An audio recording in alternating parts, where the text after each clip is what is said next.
පෙන්වත් ඔබ හැම දෙනාටම මතක ඇති මේ බුදුවදන් මාලාව අප්පච්චි ඔබ වෙතට අරගෙන එන්නේ මගේ ආදරණීය පියාණන් විසින් තමන්ගේ අවසාන කාලයේදී මහා උත්සාහයකින් යුතුව සකස් කරන ලද උතුම් ධර්ම ග්‍රන්ථයක් ඇසුරෙන් බව. මාව මේ ලෝකයට බිහි කරලා ජීවිතය කියා දීපු මගේ ආදරණීය පියතුමා අපි අතරින් සදහටම සමුගන එළමෙන 2026 ජූලි මාසයේ 9 වෙනිදාට අවුරුදු 2ක් සපිරෙනවා. ඒ නිසාවෙන්ම මේ සතිය පුරාවටම අප්පච්චි ඔබ වෙත අරගෙන එන්නේ මගේ පියාණන්ගේ අවසාන ප්‍රාර්ථනාව සහ උත්සාහය වුණු ඒ උතුම් සද්ධර්මය ලෝකය පුරා ප්‍රචාරය කිරීමේ විශේෂ බුදුවදන් මාලාවයි. මගේ පියාණන්ට මේ උතුම් ධර්ම දානමය පින් බලයෙන් සදාකාලික සුවය වූ උතුම් නිවන් මාර්ගය මතු දිනක අවබෝධ කර ගැනීමට මේ පින් හේතු වාසනා වේවා කියා මම ඊටමත් පිරිසිදු සිතින් ප්‍රාර්ථනා කරනවා. පින්වත් ඔබත් මේ වීඩියෝස් ෂෙයාර් කරලා මේ උතුම් ධර්ම ප්‍රචාරයට දායක වෙමින් මේ මහා පින්කමට සම්බන්ධ වෙන්න කියා අප්පච්චි ඔබට ආරාධනා කරනවා. අපේ භාග්‍යවත් බුදුරජාණන් වහන්සේ මේ උතුම් දේශනාව වදාළේ සවැත් නුවර ජේතවනාරාමේ වැඩවෙසෙන සමයේ එහි වැඩ සිටි භික්ෂූන් වහන්සේලා 5 නමක් අරබයා. එම කාල වකවානුවේදී ජේතවනාරාමේ වැඩ සිටි මේ භික්ෂූන් වහන්සේලා 5 නම තමන්ගේ ඉන්ද්‍රියයන් එක බැගින් පාලනය කරමින් උදෑසනක් පාසා මහා වීරියයකින් යුතුව භාවනා කටයුතු වල නිරත වුණා. මේන් එක් නමක් තමන්ගේ ඇස පාලනය කළ අතර අනෙක් හිණිවරුන් පිළිවෙලින් කන, නාසය, දිව සහ ශරීරය යන ඉන්ද්‍රියයන් පාලනය කිරීමට දැඩි වෙහෙසක් ගත්තා. දිනක් මේ 5 නම එකතු වෙලා තමන් අතර ලොකු සාකච්ඡාවක් වගේම විවාදයක් ඇති කරගත්තා. එක් හිමිවරුන් තමන් පාලනය කරන ඉන්ද්‍රිය තමයි ලෝකයේ පාලනය කරන්න අමාරුම සහ උසස්ම දේ කියා තර්ක කරන්න පටන් ගත්තා. ඇස පාලනය කරන හිමියන් පැවසුවේ රූප නිසා සිත කිලිටිවන බැවින් ඇස පාලනය කිරීම උසස්ම දේ කියයි.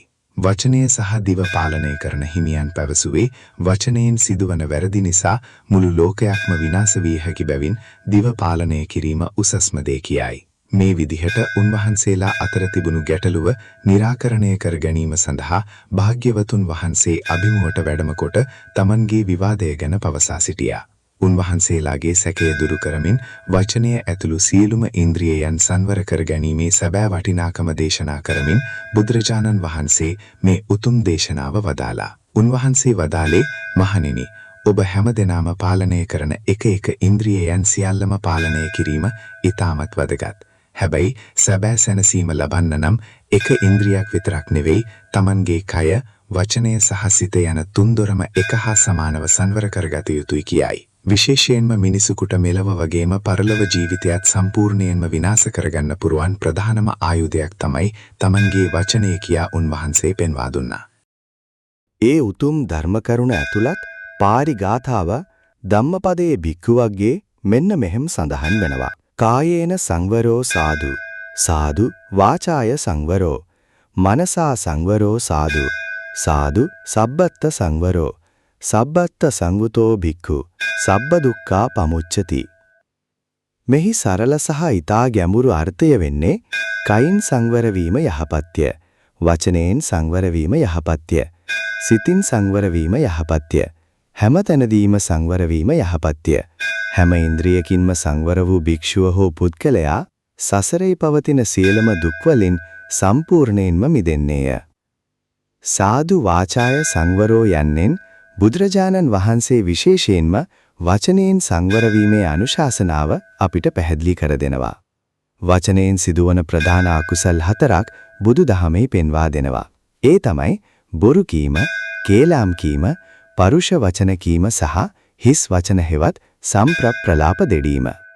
මේ වචනයෙන් සිදුවන සියලුම අකුසල් වලින් වැළකී සිටීම සැබෑ බෞද්ධයෙකුගේ වගකීමක් සහ යුතුයකමක්. මේ උතුම් බුදු වදන වර්තමාන තරංගකාරී සහ සංකීර්ණ සමාජයට ගලපාගන්නේ කොහොමද කියා අපි ඊටමත් බුද්ධිමත්ව කල්පනා කර බැලිය යුතුයි. අද පවතින සමාජයේ අපිට දකින්න ලැබෙන ගොඩක් පෞල් ප්‍රශ්න, යාළු මිත්‍රයන් අතර තියෙන ආමනාපකම් වගේම රැකියා ස්ථානවල තියෙන ලොකුම ගැටලු වලට මුල්ම හේතුව වෙන්නේ නොසංවර වචනයි. අපිට කේන්තියක් ආපු වෙලාවට හෝ කාට හරි ඊර්ෂාවක් හිතුණු වෙලාවට අපි අපේ වචන පාලනය කරගන්නේ නැතුව හිතුමදේට කතා කරනවා. තව කෙනෙක්ව අපහසුතාවයට පත් කරන්න බොරු කියනවා, යහළුවන් කෙටවීමට කේලම් කියනවා, වගේම කිසිම තේරුමක් නැති හිස් වචන කතා කරමින් කාලය නාස්ති කරනවා. අපි හිතනවා ඇති වචනයකින් කියන දෙයකින් කාටවත් ලොකු හානියක් වෙන්නේ නැහැ කියලා. හැබැයි කඩුවකින් කපල කරන තුවාලයකට වඩා හදවත පලාගෙන යන වචනයකින් කරන තුවාලය හරිම දරුණුයි. ඒ තුවාලය සුව කරන්න අවුරුදු ගණනාවක් ගත වෙන්න පුරුවන්. ඔබ කියන එකම එක වැරදි වචනයක් නිසා ඔබේ මුළු ජීවිත කාලයම ගොඩනගාගත් නම, කීර්තිය සහ වටිනා සම්බන්ධතා තප්පර ගණනකින් අලු දූලි වෙලා යන්න පුළුවන්. ඒ නිසාම තමයි වචනයෙන් සංවර වීම යහපත්ය කියා භාග්‍යවතුන් වහන්සේ අපිට නිතරම සිහිපත් කරන්නේ. සාමාන්‍ය ජීවිතයේදී ඔබ යම් වචනයක් කතා කරන්න කලින් එක මොහොතක් නතර වෙලා හිතන්න. මම මේ කියන්න යන දේ ඇත්තක්ද? මම මේ කියන දේ නිසා තව කෙනෙකුගේ හිත රිදෙනවද? නැත්නම් මේ වචනයෙන් මට හෝ සමාජයට යහපතක් සිද්ධ වෙනවද කියා නුවණින් විමසා බලන්න. හැඟීම් වලට වහල් වෙලා කතා කරන්නේ නැතුව මෛත්‍රියෙන් සහ කරුණාවෙන් යුතුව අර්ථවත් වචන පමණක් කතා කරන්න පුරුදු වෙන්න. වචනයෙන් සිදුවන අකුසල් වලින් මිදීම බෞද්ධ අපේ යුතුයකමක්සේ සලකා කටයුතු කරන්න. අන්න ඒ විදිහට Tamanගේ වචනය සහ දිව පාලනය කරගන්න පුළුවන් මිනිසාට ලෝකයේ ඕනෑම බලගටු කෙනෙක්ව Tamanගේ කරුණාවන්ත වචනයෙන් දිනා ගන්න පුළුවන් වෙනවා. ඒ වගේම Tamanගේ හිතට වගේම අවට සමාජයටත් ලොකු සැනසීමක් සහ සාමයක් උදා කරන්න පුළුවන් වෙනවා. වචනය සංවර කරගෙන සැබෑ නිදහස ඔබේ ජීවිතයට එකතු කරගන්න. බුදු වදන්. මම අපච්චි.